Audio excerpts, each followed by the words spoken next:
As much as many would like to believe that this physical reality we all inhabit is all that exists, there are numerous examples of other realities and dimensions and entities that coexist along with us. Shadow beings and the Djinn are two very common examples that reality is far more multidimensional than most could fathom. But who are shadow beings? What are they? And why are they seemingly invading our three-dimensional space? I asked renowned paranormal researcher Rosemary Ellen Guiley and metaphysical researcher and filmmaker Sean Stone these very questions. And not only did they have a lot to say about the subject of shadow beings, it seems the beings themselves had a few things to add to the conversation. Take a listen. I'm so thrilled to be here with two people who I consider to be what I'll call metaphysical aficionados, both from an historical perspective as well as modern day. Rosemary Ellen Guiley is an extraordinary researcher in the field of parapsychology, renowned for her painstaking investigation into all things paranormal and all of its dimensions. And Sean Stone is not only a brilliant filmmaker and experienced show host in his own right, but a most inquisitive and well-read researcher in the fields of metaphysics and esoteric philosophy. So welcome to you both, and thanks for being with me today. Thank you, Alexis. Thanks, Alexis. Great. Well, we're going to have a great discussion today. We're going to spend some time talking about what are called shadow beings and also the Djinn. This is a term that is readily used in Islamic faith to describe a race of beings or entities that have been living side by side with humanity, apparently, for millennia. So I'm going to start with you, Rosemary. You call the Djinn a supernatural race of beings that share the planet with us. And you've said that they were here before us. You say they're from a dimension that's connected to our planet. I'd love for you to elaborate on that. In their earliest lore, and there are different accounts of the Djinn, but they bear some common similarities. In the earliest lore about the Djinn, they were here on the planet first and had dominion over it. And for one reason or another, lost that dominion, either by falling out of favor with God or losing out in other ways to human beings, a combination of various circumstances.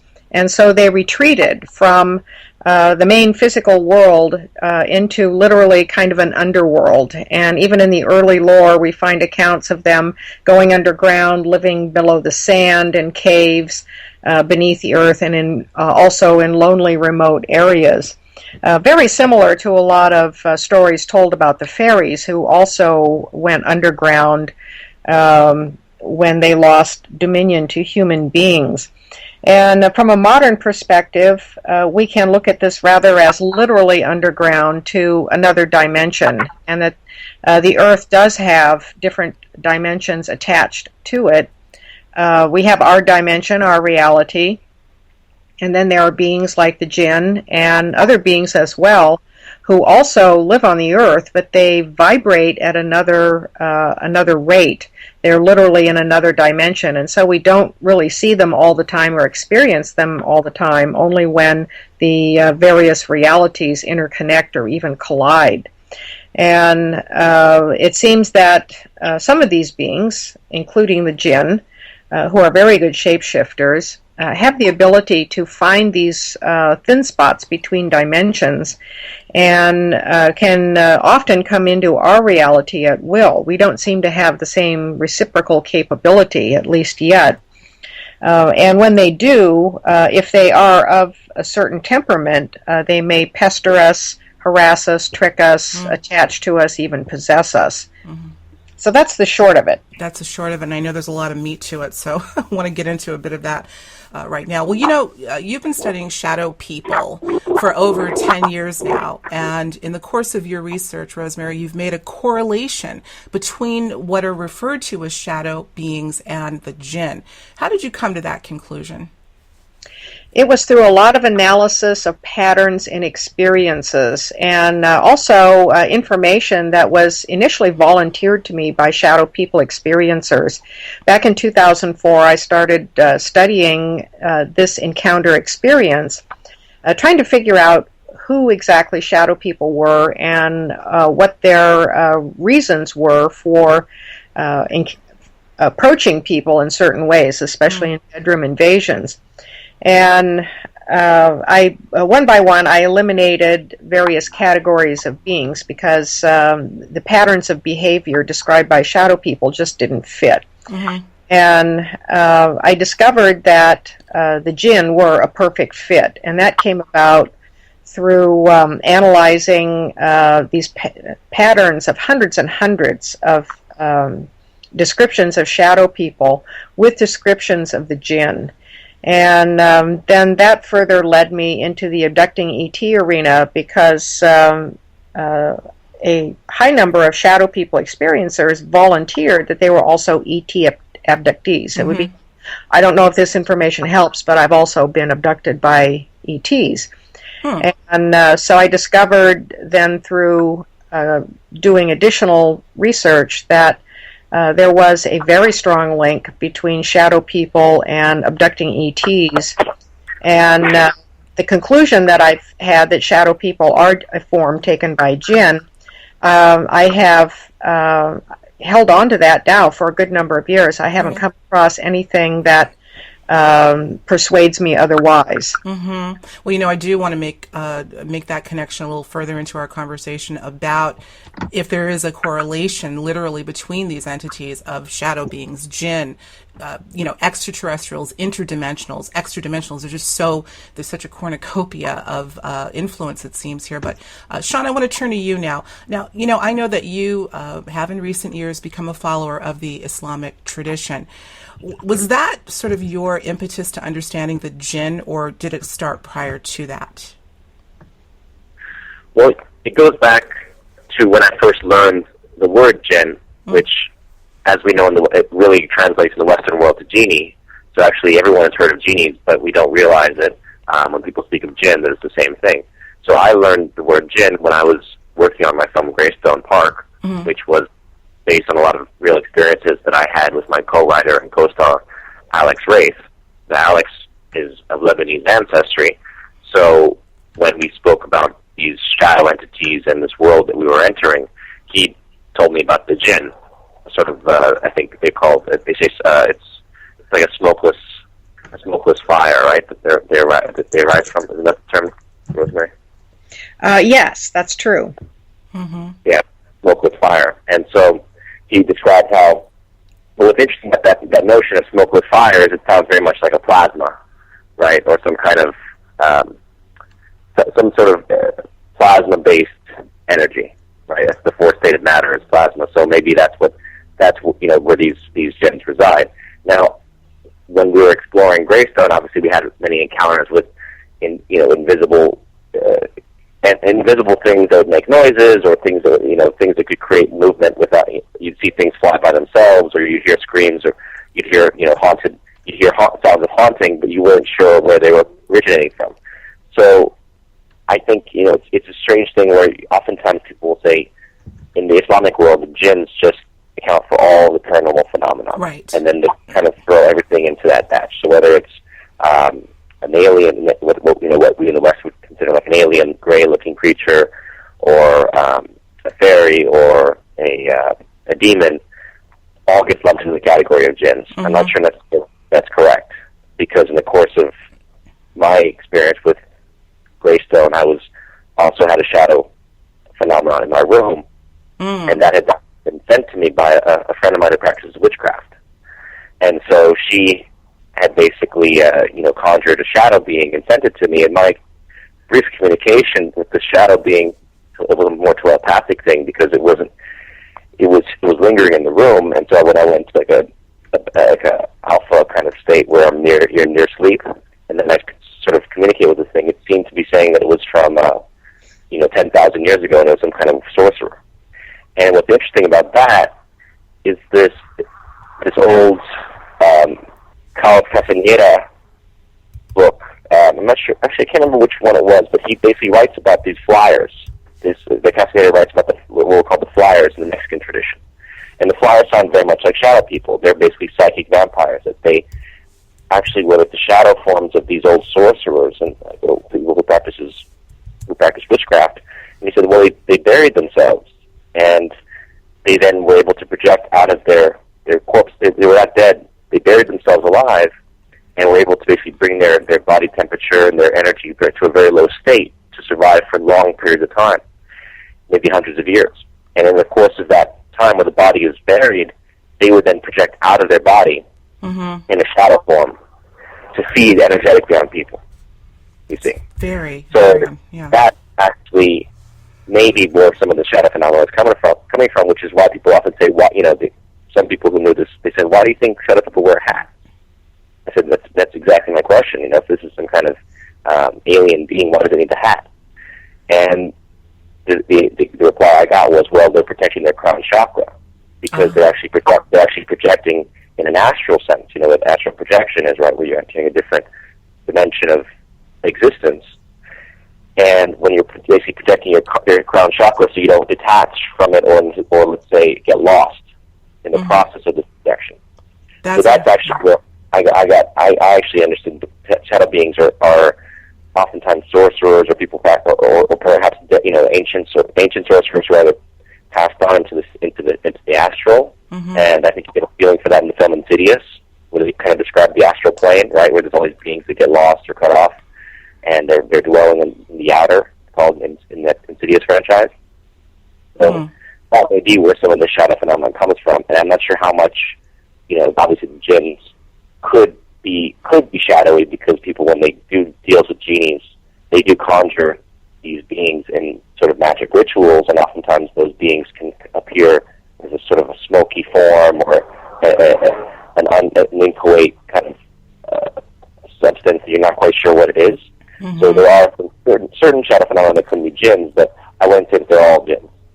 You bring up a good point, something I plan to bring up later in the conversation, but now I think it's appropriate. As you're telling Sean about how this particular individual had, as you described, sent you, during an act of some form of ritual, was able to send you this sort of figure. I've often wondered whether these jinn or shadow-like beings are somehow a throw off, I should say, of the experiencer's own consciousness, somewhat like a tulpa being a conjured entity that comes from the experiencer's own energy, somewhat like poltergeist effects. Many people think that some of the poltergeist activity that we witness is coming from the electromagnetic field of the experiencers themselves. What do you think? I'd love to hear from both of you in that regard.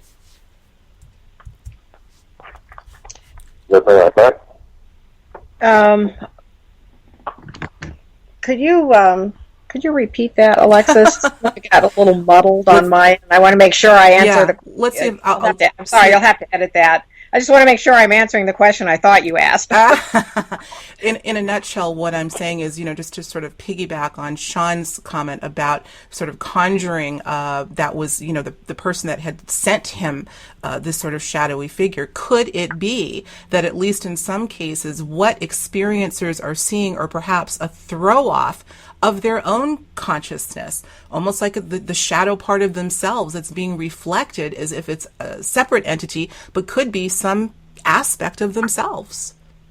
Well, you can make an argument along those lines, because I found in a significant number of shadow people encounters that emotional upheaval seemed to be one of the key factors behind the start of the experiences.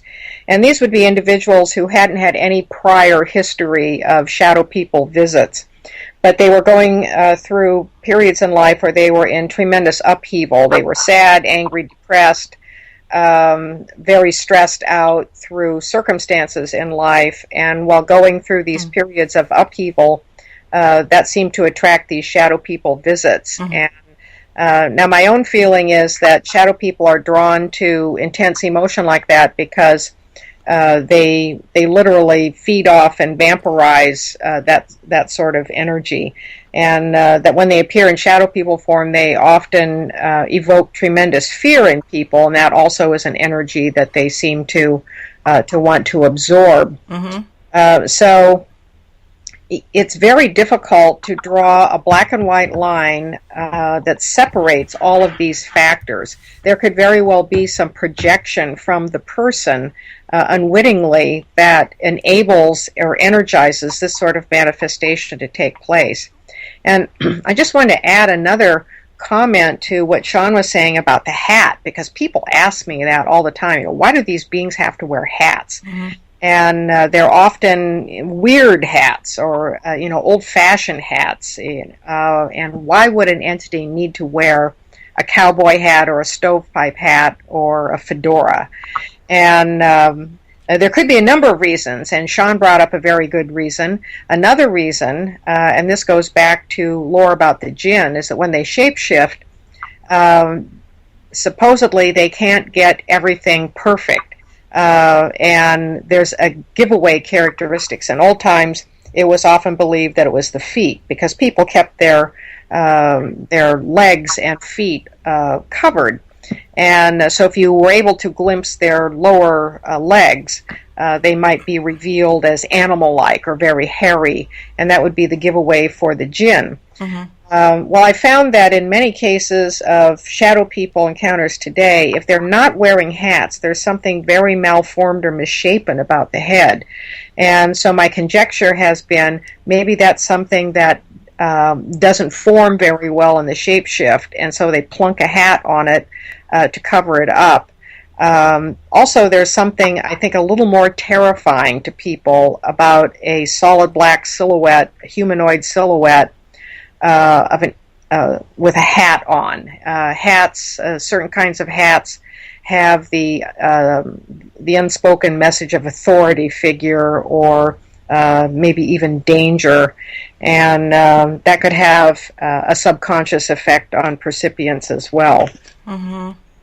That's a very good point. Yeah, the hat seems to be a ubiquitous part of this. So certainly, in my collecting stories about these sort of shadow person visits, I've heard the gamut at this point, but clearly that garb, including the hat, seems to be quite common, and yet let us not preclude any other appearances that they may take shape in.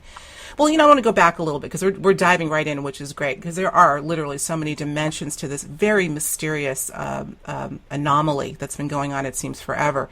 But again, one of the reasons why I continue to cover this phenomenon on my show is that there is no question, again, that this seems to be a ubiquitous experience. And each time I discover someone who's been having these experiences, they'll say to me, unless they've been studying it themselves, most of the time they're not, they'll say something like, I thought I was the only one having them, or I thought I was going crazy. People are shocked when they find out how common this is. Rosemary, or Sean, or both, how common do you really think this is? If we were to talk rough percentages here, what would be your surmise?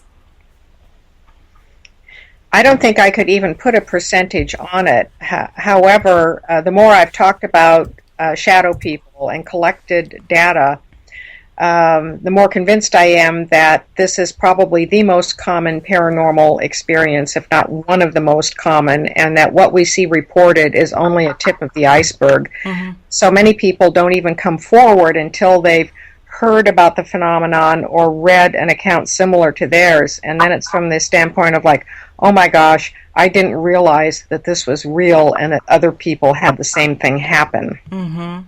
Sean, what about you? What are you hearing from the road? Well, yeah, obviously we don't have a statistical analysis, but I'll tell you just from experience how I will be sitting. And of course, obviously, when I was making the film, as I said, I never heard of shadow phenomenon before I started making Greystone. That was back in 2009, late 2009, and that's why the witch sent me the shadow. So she said, "Oh, you don't know about shadows or believe in them? Here, I'm going to send this to you."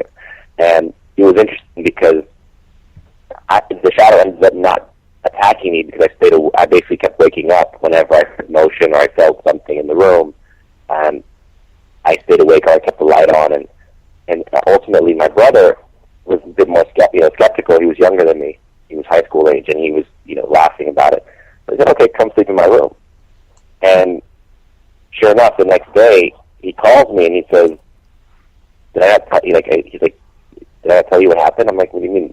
I didn't see you this morning." He's like, "Well, I thought, okay."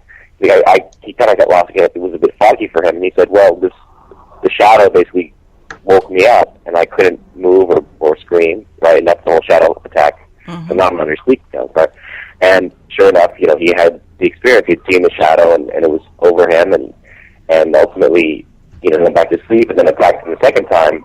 And the second time, he actually was able to move and was able to reach out and touch it, and that's when it disintegrated. And that was the last time that I really felt the shadow's presence in my room.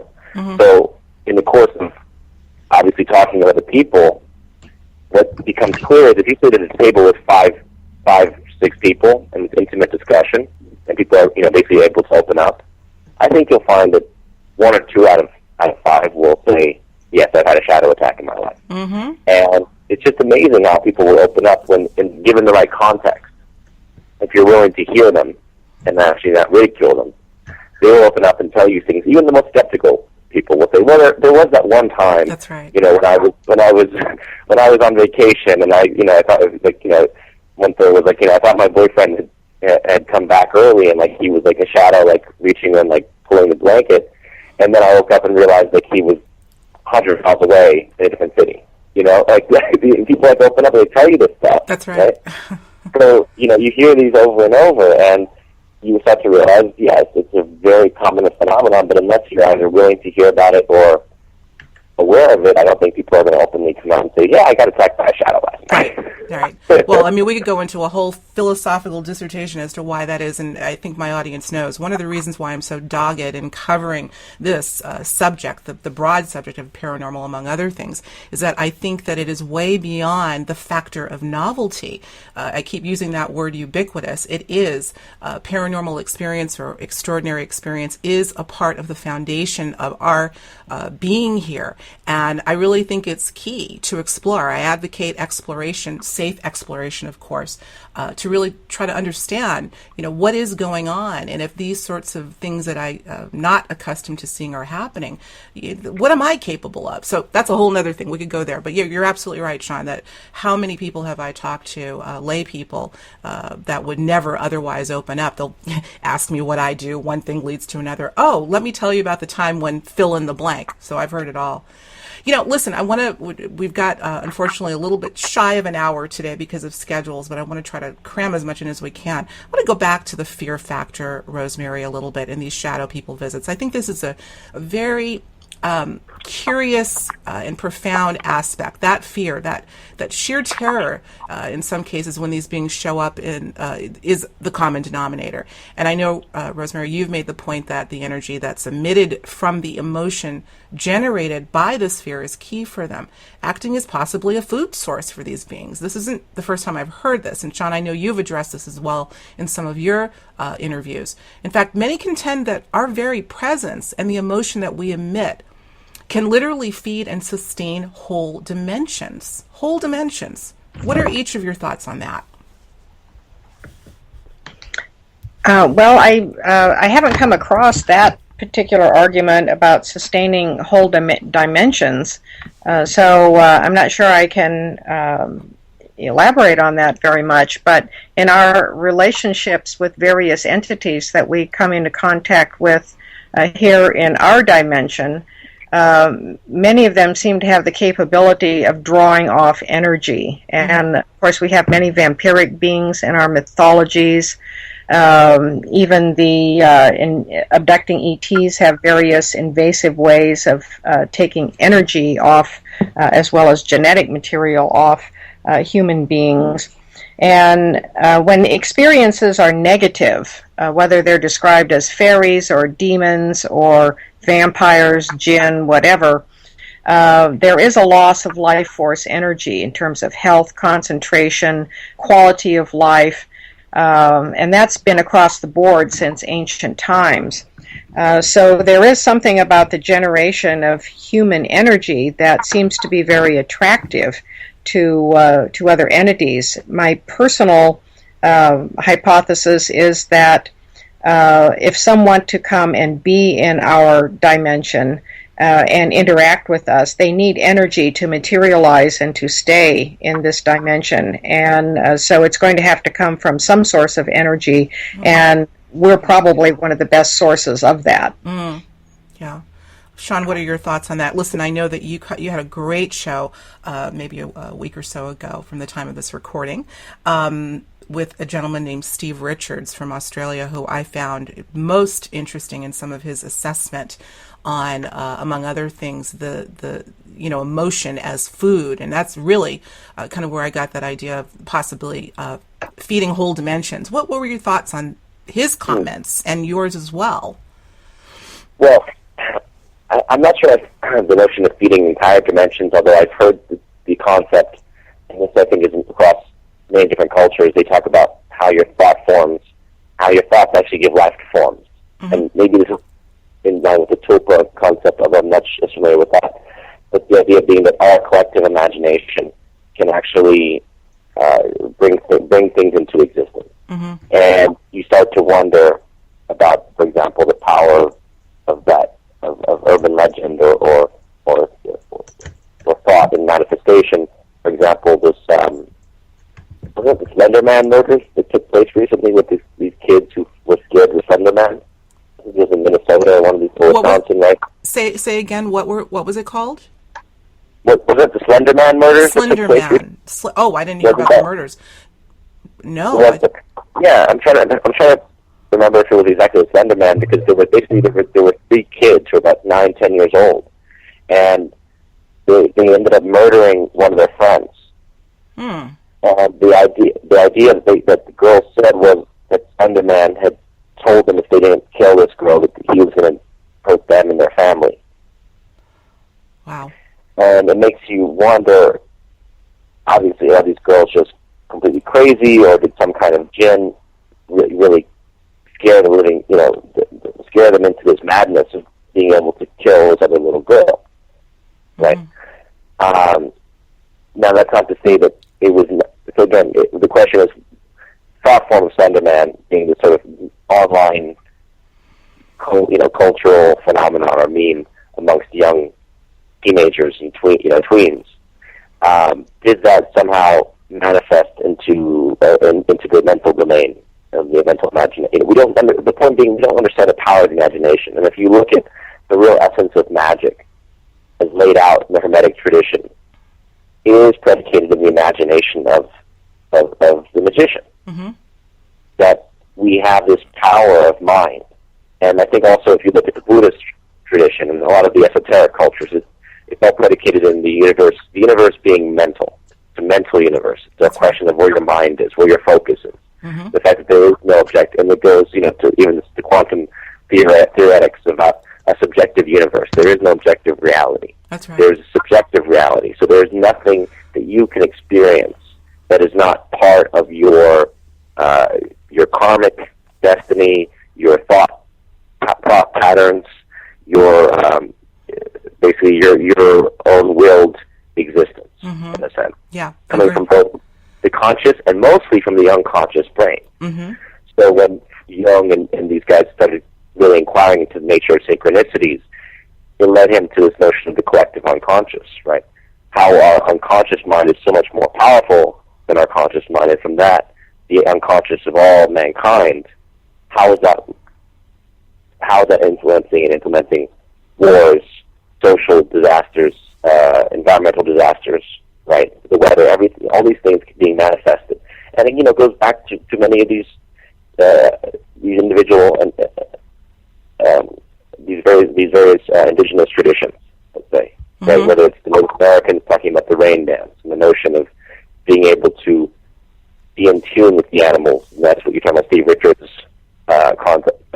Steve Richards on Buzzsaw in June talking about how there was a certain respect between the animals that were killed for human food and the humans who understood that these animals were being sacrificed for their needs. There's a certain symbiosis between man and nature. Mm-hmm. And the more that we divorce ourselves from that into this autonomous bubble of humanity versus nature, humanity versus the animals, humanity versus the weather, humanity versus the universe, or then it can splinter off even more, because then we don't understand when it becomes a world of conflict. We don't understand who we're conflicting with. We assume that all these human-looking beings are human, and yet we don't know what's going on in their minds. That's right. We don't know who is possessed by entities, or what are called, entities, or have made deals with jinns or demons in their heads, right?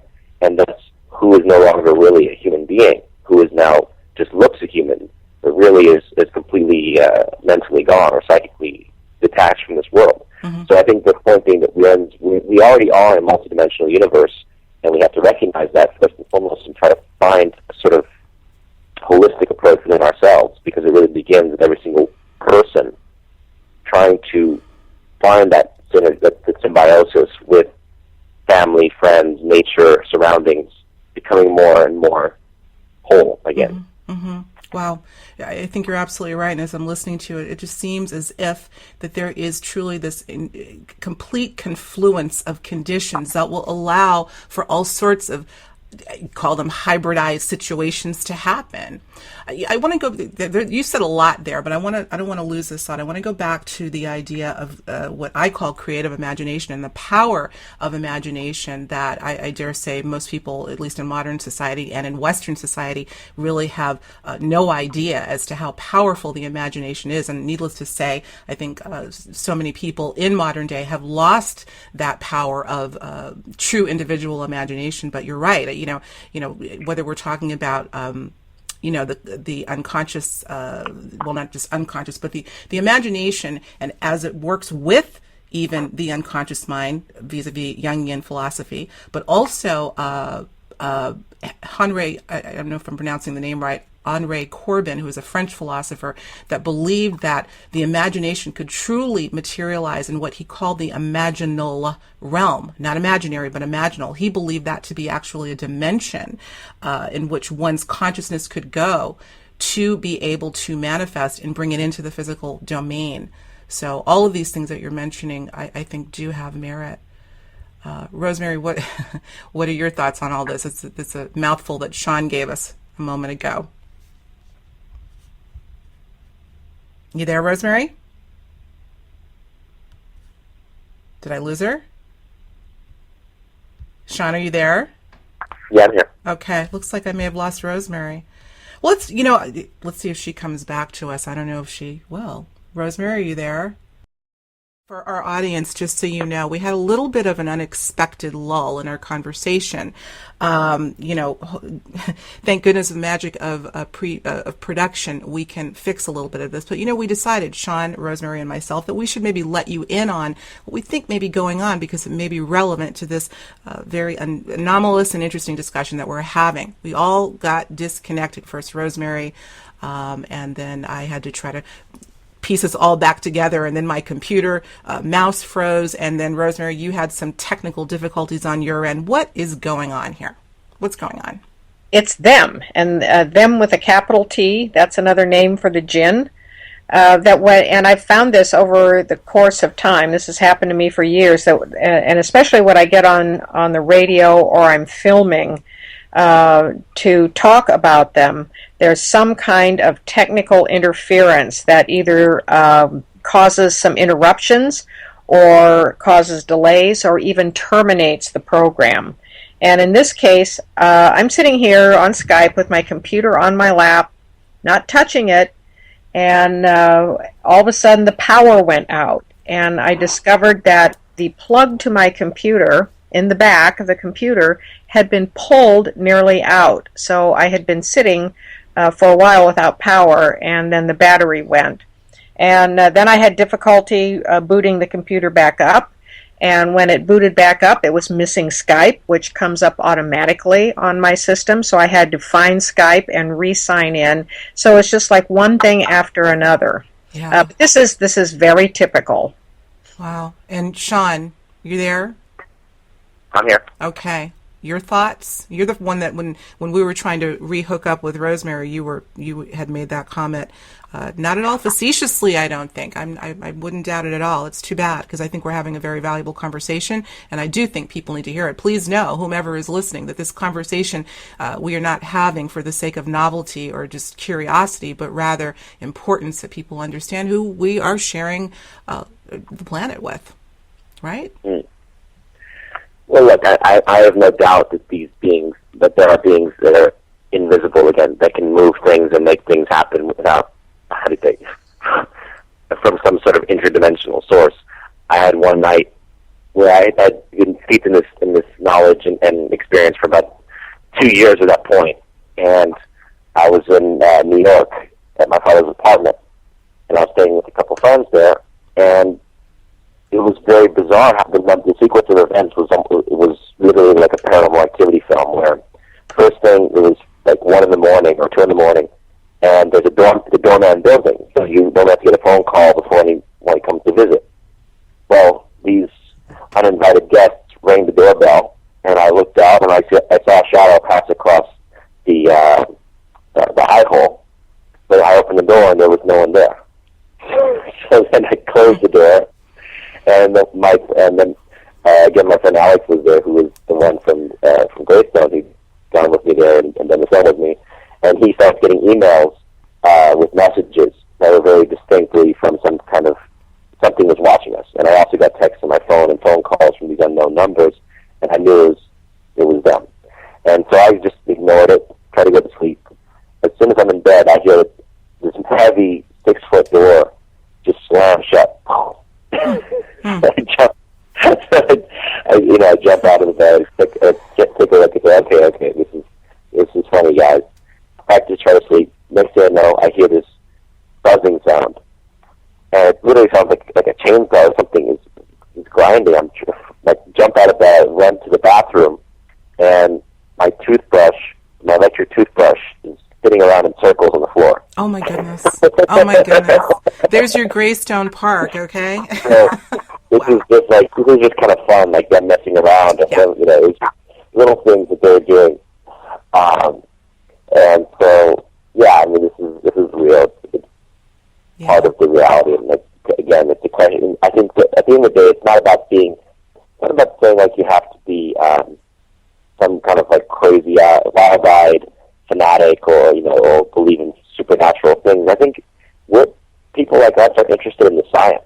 We're trying to say, okay, right. The universe doesn't work scientifically the way you think it works. That's right. But we have some theories that have been set down, and beyond that, we really don't know what's going on. We don't understand how the dimensions interact. We don't understand. We don't understand what's beyond a black hole, or if black holes even exist.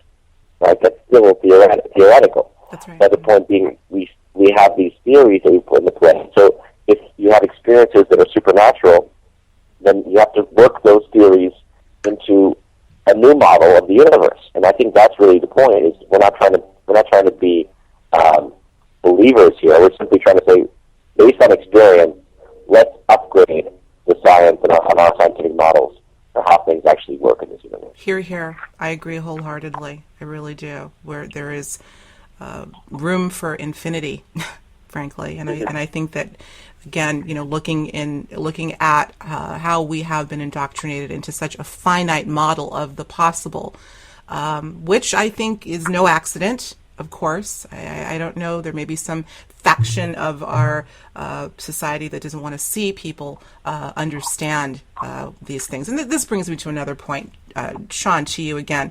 Do you think that the prevalence of these visits are somehow known or even supported by any faction of our human race, i.e. shadowy groups, pun intended? Could they be working in concert and in cooperation on some level with these entities, you think? Oh, I don't have any doubt. Really?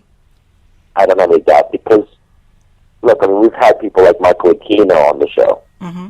and we talked about the nature of magic and high magic versus low magic, right? The nature of conjuring, you call low magic, conjuring entities into your circle and into your ritual. Now, that's he's an admitted Satanist or Sethian who worked as a lieutenant colonel in the U.S. Army in counterintelligence and other matters. So, of course, he's not going to admit any of this is being done by other personnel within the U.S. military or associated with the military and or government circles, right? Mm-hmm.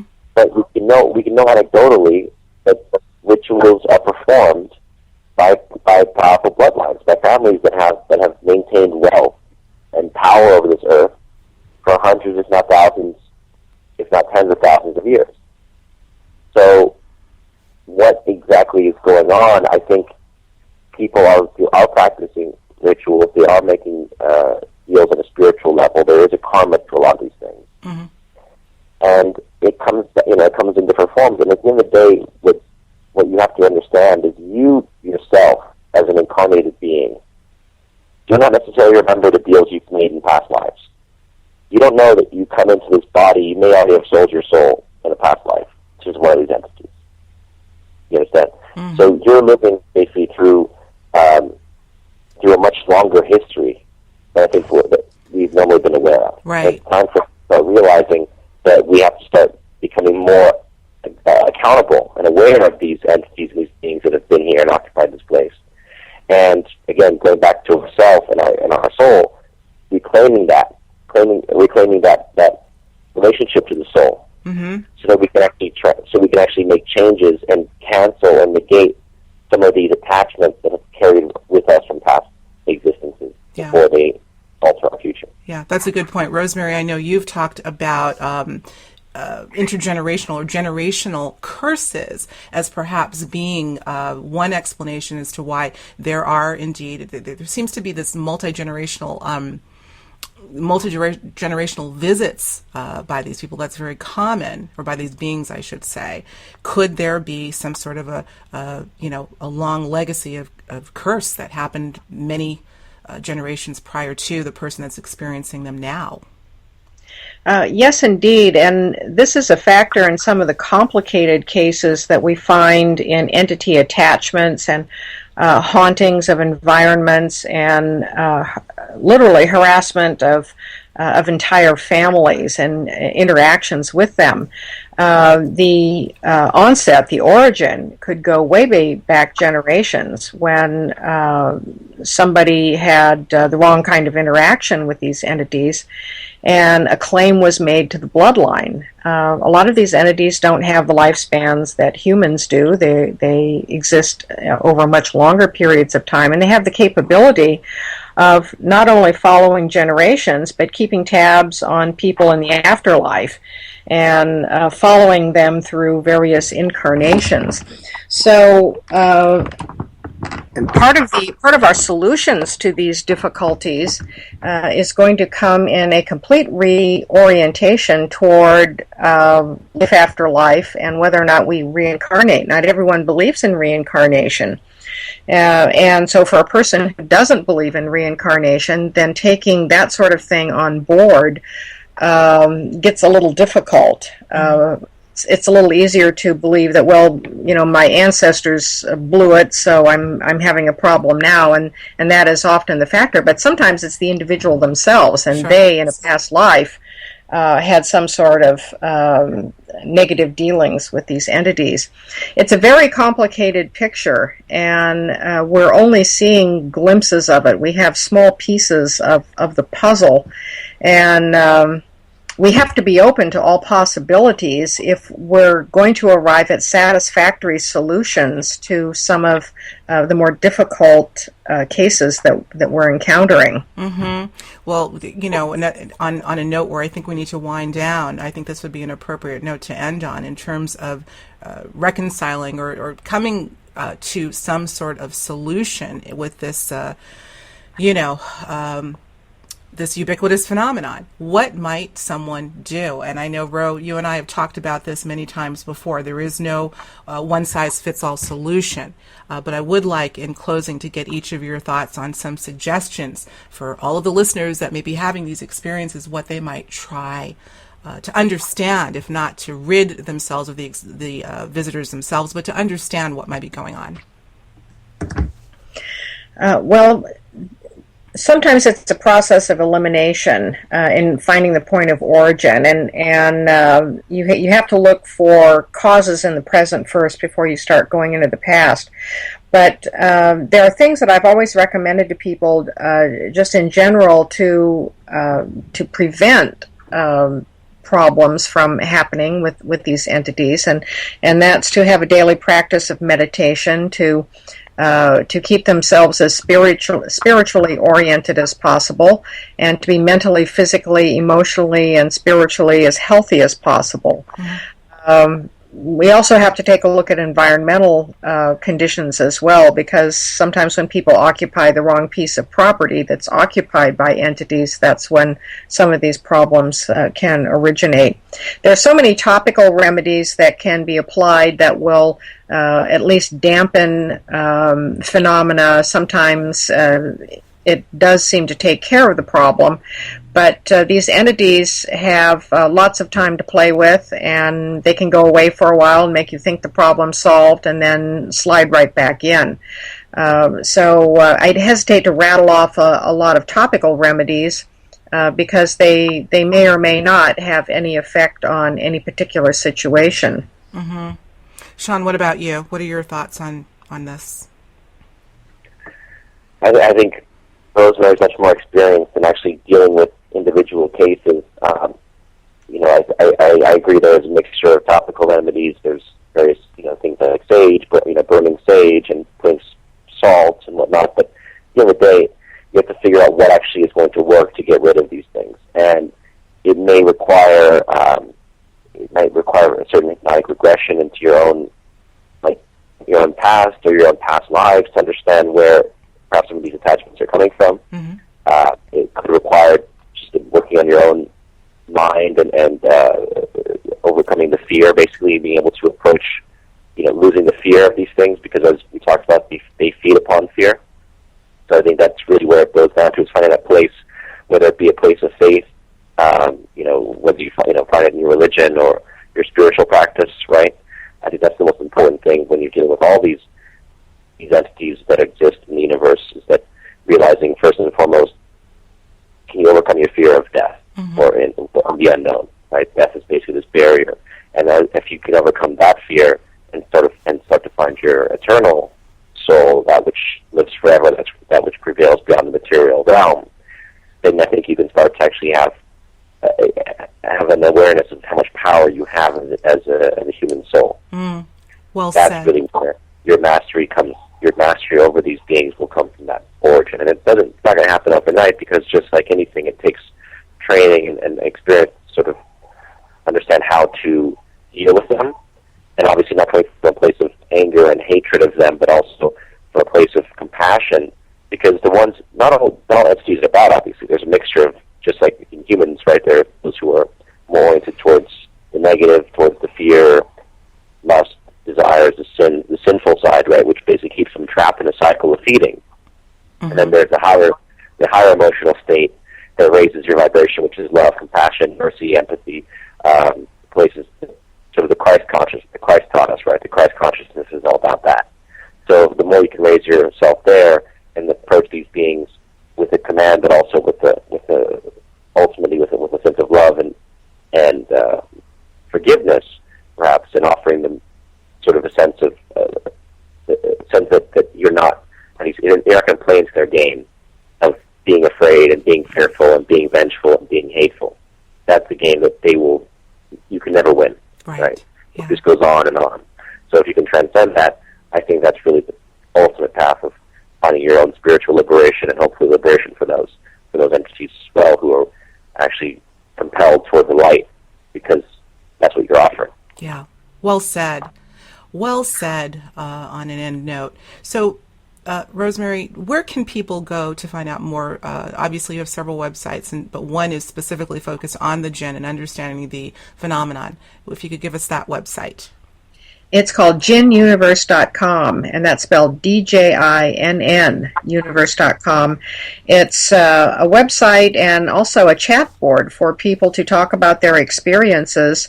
There are hundreds of postings from people all over the world about how they have experienced the Djinn, and I have had many experts on the Djinn weigh in on the site as well with their advice and perspective from dealing with them. It's well worth a look. It's quite educational. My main website is visionaryliving.com. Fantastic. And Sean, what about you? I know you've got a bunch coming up on the Buzzsaw. Where might people go in your archives to hear more about this subject? Because I know you've covered it on your show as well. Sure. Yeah, www.thelip.tv/Buzzsaw. Basically, there's 150 plus interviews that are done there. So you have to kind of go through the archive and take a look. But obviously, you mentioned Steve Richards' interview. We have Rosemary's interview. We have many others who are talking in the spiritual domain, or the magical, esoteric domain. I think it's just up to you to kind of explore it for yourself. Absolutely. And also, I would suggest watching Greystone Park, my feature film, which is on Netflix and iTunes and all that, because that gives you a little bit of an insight into the interplay between our minds and our fears and how we manifest these entities into, or shadow beings into reality. Fantastic. Well, I'll make sure to have all of those linked up with this show episode. Listen, guys, this has been quite the adventure, I would say. I knew it was going to be a great discussion, and you always make room for a little more. It looks like we got that little more today. So thank you for your time. Thanks for all that you're doing, and let's keep exploring, everyone. Thanks so much. Shadow beings, whereby often invisible within our normal environment, can make themselves known in some of the most mischievous of ways, just as it appears they did while recording this interview with Rosemary and Sean. As elusive as these entities are, they are equally relentless in their attempts to get our attention. Will we ever know just what their purpose is, and will they ever reveal themselves for what they truly are? The questions continue, and so does the exploration of this all-too-common phenomenon. If you'd like to learn more about shadow people and the Djinn, a great place to start is Rosemary's website, dedicated to Djinn research, which you can find at djinnuniverse.com. You may also want to check out Sean's show Buzzsaw on the lip.tv, where he often covers the mysterious and metaphysical underpinnings of reality. What a broad spectrum of reality it is. I thank you for joining us on this adventurous episode of Conscious Inquiry. Until next time, I'm your host, Alexis Brooks.